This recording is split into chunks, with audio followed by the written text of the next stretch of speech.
ഇന്ന് ഞാനുള്ളത് ദമാമിൽ നിന്ന് ഒരു 300 കിലോമീറ്റർ അകലെയുള്ള ഒരു മരുഭൂമിയിലാണ് കേട്ടോ. ഈ മരുഭൂമിയിൽ ഞാൻ ഷിപ്പ് റോക്ക് കേവ് കാണാൻ വന്നതാണ്. എൻ്റെ പുറകിൽ കാണുന്നതാണ് ഷിപ്പ് റോക്ക് കേവ്. അതിൻ്റെ ഒരു സൈഡേ ഇപ്പോൾ കാണുന്നുള്ളൂ, ഇതിന് ചുറ്റി കാണാനുണ്ട്.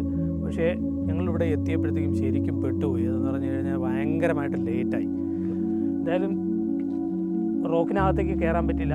അതായത് ആ കേവ് കാണാൻ ഇനി ഒരു കണക്കിനും കയറാൻ പറ്റില്ല കേട്ടോ. അതിനകത്ത് പൂർണ്ണമായി ഇരുട്ടാണ്.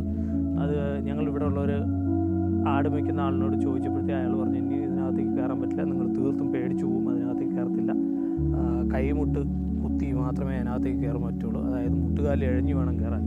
അത്രത്തോളം ഇഴഞ്ഞു കയറിയിട്ട് അതിൻ്റെ മേളിൽ കയറി വേണം അവിടെ നിന്നുള്ള വ്യൂ കാണാൻ. അതിനകത്ത് കയറാൻ ലാഡറും അതിനകത്തൊരു ഹോളും ഒക്കെയാണ്. പക്ഷെ എന്ത് ചെയ്യാനും നമ്മളിപ്പോൾ അതിനകത്തേക്ക് ഇനി കയറുന്നില്ല. ഞങ്ങൾ എല്ലാവർക്കും ഇനിയൊരു അവസരത്തിൽ ഈ ഷിപ്പ് റോക്ക്